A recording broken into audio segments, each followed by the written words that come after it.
Hello guys, welcome to our YouTube channel. जैसा कि thumbnail से आप लोगों को पता चल गया हो कि आज हम लोग यहाँ पे बात करने वाले हैं कि जो नया कानून लागू हुआ है जिसको भारतीय नागरिक सुरक्षा संहिता बोलते हैं, उसके अंतर्गत अगर कोई भी प्रॉपर्टी पे 2 महीने तक अगर कब्जे में रहता तो उसको जो है उस प्रॉपर्टी पे राइट एक तरीके का प्राप्त हो जाएगा। तो उस कंडीशन में आप लोग क्या कर सकते हैं, और अगर आप कब्जे में हैं और आप लोग उस पर जो है अपना राइट अपना अधिकार कैसे जो है न्यायालय से प्राप्त कर सकते हैं, उसके बारे में पूरे डिटेल से देखेंगे। तो वीडियो में लास्ट तक बने रहिएगा। वीडियो अच्छा लगे तो वीडियो को लाइक, चैनल को सब्सक्राइब कर लीजिए। मैं advocate Om Prakash and forensic expert OP sound associate law firm Ambikapur से आप सभी लोगों का स्वागत करता हूं। अगर आप लोग कोई भी कानूनी समस्या है और आप लोग मेरे थ्रू पर्सनली कंसल्ट करना चाहते हैं तो डिस्क्रिप्शन बॉक्स में एक व्हाट्सएप लिंक दिया हुआ है जिसके थ्रू आप लोग अपॉइंटमेंट लेके आप लोग मेरे से बात कर सकते हैं। तो चलिए शुरू करते हैं। तो सबसे पहले हम लोग आज यहाँ पे देखेंगे नए कानून के बारे में, जो है कि सेक्शन 164 BNSS भारतीय नागरिक सुरक्षा संहिता है। तो आज जरूर इस वीडियो में आपको कुछ नया चीज सीखने को मिलेगा, तो उसी के बारे में हम लोग आज यहाँ पे पूरा डिटेल से देखेंगे क्या है। तो जो सेक्शन 64 है वो जो है स्थावर संपत्ति के बारे में विवाद की स्थिति की बात करता है। यानी जो है कोई भी इमूवेबल प्रॉपर्टी है, जो यहाँ पे स्थिर संपत्ति है, उसमें अगर किसी का कोई विवाद होता है तो उस कंडीशन में जो है इस सेक्शन का यहाँ पे यूज कर सकते हैं। यहाँ पे लिखा हुआ है कि जहाँ भूमि या जल के संबंध में विवाद से परिशांति भंग होना संभाव्य है वहाँ यह प्रक्रिया वहाँ पे लागू होगा। यानी किसी भी चीज को लेके जो कि स्थिर संपत्ति है उसको लेके अगर कहीं पे विवाद हो रहा है, उससे परिशांति भंग होने की संभावना है, तो उस कंडीशन में जो है इस सेक्शन का यूज कर सकते हैं। तो यहाँ पे लिखा हुआ पहला इस क्लोज में लिखा होगा कि जब कभी किसी भी कार्यपालक मजिस्ट्रेट का पुलिस अधिकारी की रिपोर्ट से या अन्य इल्तला पर समाधान हो जाता है कि उसकी स्थानीय अधिकारिकता के भीतर किसी भूमि पर या जल या किसी सीमाओं के संबंध में विवाद विद्यमान है जिससे परिशांति भंग होना संभाव्य है, तब वह अपना ऐसा समाधान होने के आधारों का कथन करते हुए और ऐसे विवाद के संबंध में पक्षकारों को यह अपेक्षा करते हुए कि वह लिखित आदेश देगा कि निर्दिष्ट तिथि या समय पर स्वयं या अधिवक्ता के द्वारा न्यायालय में हाजिर होकर विवाद की विषय वस्तु की वास्तविक कब्जे के तथ्य के बारे में अपना अपना दावा लिखित में कथन पेश करे। यानी कहीं पे कोई परिशांति भंग होने की संभावना है, इसके बारे में जो कार्यपालक मजिस्ट्रेट है उसको वहां पे पता चलता है, यानी SDM को या SDO जिसको बोलते हैं उसको अगर पता चलता है तो उस कंडीशन में उनके द्वारा एक नोटिस जारी किया जाएगा जो भी उससे रिलेटेड जो पक्षकार होंगे उनको, और उनको जो है जिस डेट में वहां पे बताया जाएगा उस डेट में अपने कब्जे से संबंधित वहां पे दिखाना, तथ्य को वहां पे बताना है। वहां पे मतलब यहाँ पे कोई डॉक्यूमेंट्स वगैरह, कोई लैंड से रिलेटेड आपको डॉक्यूमेंट्स वगैरह दिखाने की जरूरत नहीं है, सिर्फ आपको वहां पे अपने कब्जे को वहां पे जो है साबित करना है कि उस प्रॉपर्टी पे मेरा वहां पे कब्जा है। इसके जो क्लॉज 2 है यहाँ पे दिया हुआ है कि इस धारा के प्रयोजन के लिए भूमि या जल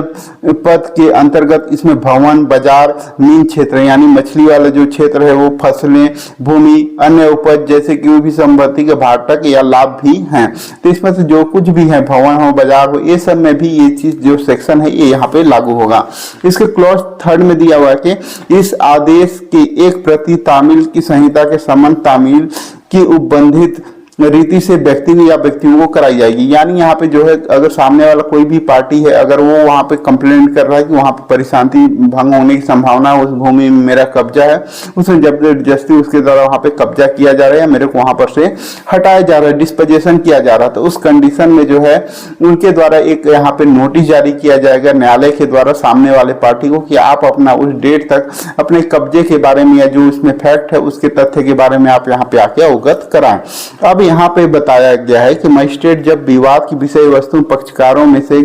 किसी भी कब्जे में रहने का अधिकार गुणागुण या दावे के प्रति निर्देश किए बिना उन कथनों को या जो भी उसके द्वारा जो भी एविडेंस है उसको वहां पे साक्ष्य के रूप में देगा या अतिरिक्त तो कोई साक्ष्य देगा, उसको वहां पे सुनना उसका काम है। न्यायालय उस चीज को वहां पे देखेगा, उस चीज को ऑब्जर्व करेगा और उसके बाद उनके द्वारा यह लगेगा कि उस जो प्रॉपर्टी है, जो वहां पे संपत्ति है, उसमें 2 महीने के भीतर, यानी जो डेट वहां पे पता चला जब उनको उसके बारे में जानकारी हुई, उसके 2 माह पूर्व प्रॉपर्टी पे, उस संपत्ति पे किसका जो है कब्जा था, जो कि सदोष कब्जा, यानी कोई भी विवादित वहां पे कब्जा नहीं था। वहां पे सिर्फ जो है बिना लड़ाई झगड़े के उस पे कौन निवास कर रहा था 2 महीने पूर्व तक। तो अगर जिसके में यह साबित हो जाता है कि वह उस प्रॉपर्टी पे 2 महीने से उस प्रॉपर्टी पे कब्जे में है, जब उसको वहां पे इंफॉर्मेशन मिला उसके पूर्व, तो उस कंडीशन में जो है उसको उस प्रॉपर्टी का वहां पे जो है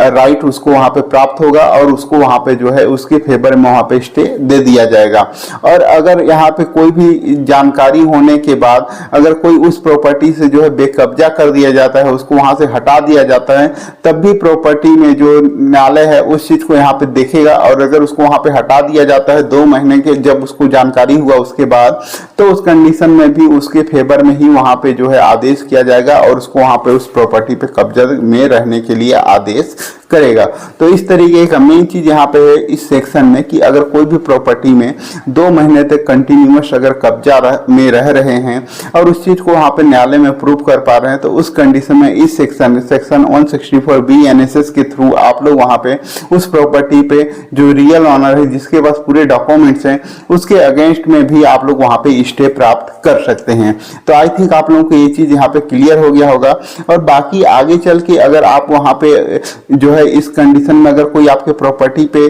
कब्जा करने की कोशिश कर रहा है, तो उस कंडीशन में आप लोग 2 महीने के पूर्व ही आप उनके ऊपर जो है अगर कोई करता है तो उससे पूर्व ही आप वहां पे स्टे के लिए आप जा सकते हैं, इस सेक्शन का यूज कर सकते हैं। और जो अगर आपके प्रॉपर्टी पे कोई जबरदस्ती कब्जा कर रहा है तो उसको वहां पर से खाली करा सकते हैं। लेकिन अगर कोई भी आपकी प्रॉपर्टी पे कंटिन्यूअस 2 महीने से ज्यादा कब्जा कर रहा है और वह वहां पे जो है 164 या 145 जो CRPC था उसके थ्रू अगर वहां पे कोई केस फाइल किया गया है, तो उस कंडीशन में आपको करना क्या है, उस कंडीशन में आपको जो है वहां पे रेवेन्यू कोर्ट में ना जाके SDM या वहां पे ना जाके आपको क्या करना है, सिविल न्यायालय में जाना है और सेक्शन 6 स्पेसिफिक रिलीफ एक्ट के तहत वहां पे केस फाइल कर देना है। और वहां पर से आप अपना जो भी डॉक्यूमेंट्स है उसको आप वहां पे दिखाते हुए वहां पर से उनको जो है खाली करा सकते हैं। वहां पे आपका कब्जा नहीं देखा जाएगा, वहां पे जो रियल ऑनर्स होंगे उनको वहां पे जो है प्रॉपर्टी पे राइट दिया जाता है। मतलब वहां पे 2 अलग अलग जगह हैं जहां पे उस चीज को वहां पे देखा जाएगा।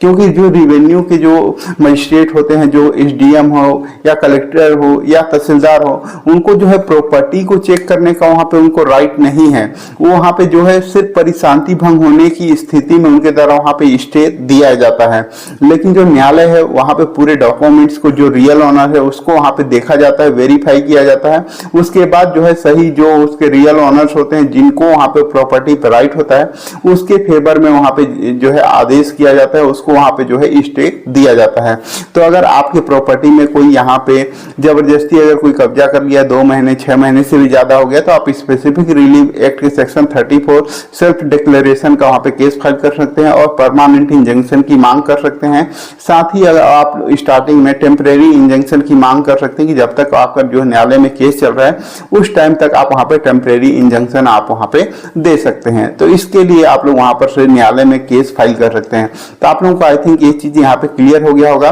कि जो नया कानून है उसके सेक्शन 164B NSS के थ्रू अगर आपका कोई प्रॉपर्टी में 2 महीने तक कब्जा है तो आप उस प्रॉपर्टी पे अपना अधिकार वहां पे मांग सकते हैं। और अगर आपका कोई भी प्रॉपर्टी पे कोई 2 महीने से ज्यादा समय तक अगर कब्जे में रखा हुआ है तो आपको फिर CPC स्पेसिफिक रिलीफ एक्ट के तहत आपको वहां पे जाना पड़ेगा और सिविल सूट फाइल करके ही आपको अपने प्रॉपर्टी वहां पर से खाली करा सकते हैं। आई थिंक पूरा एक एक चीज क्लियर हो गया होगा। अगर आप लोगों को कोई भी चीज अगर डाउट हो तो आप लोग कमेंट में कमेंट करके पूछ सकते हैं। वीडियो अगर थोड़ा सा भी अच्छा लगा तो वीडियो को लाइक करें, चैनल को सब्सक्राइब कर लें और आज ज्यादा से ज्यादा लोगों तक शेयर करें ताकि बाकी लोगों को भी इसके बारे में अपडेट मिल सके। वीडियो को लास्ट तक देखने के लिए आप सभी लोगों का धन्यवाद। जय हिंद, जय भारत।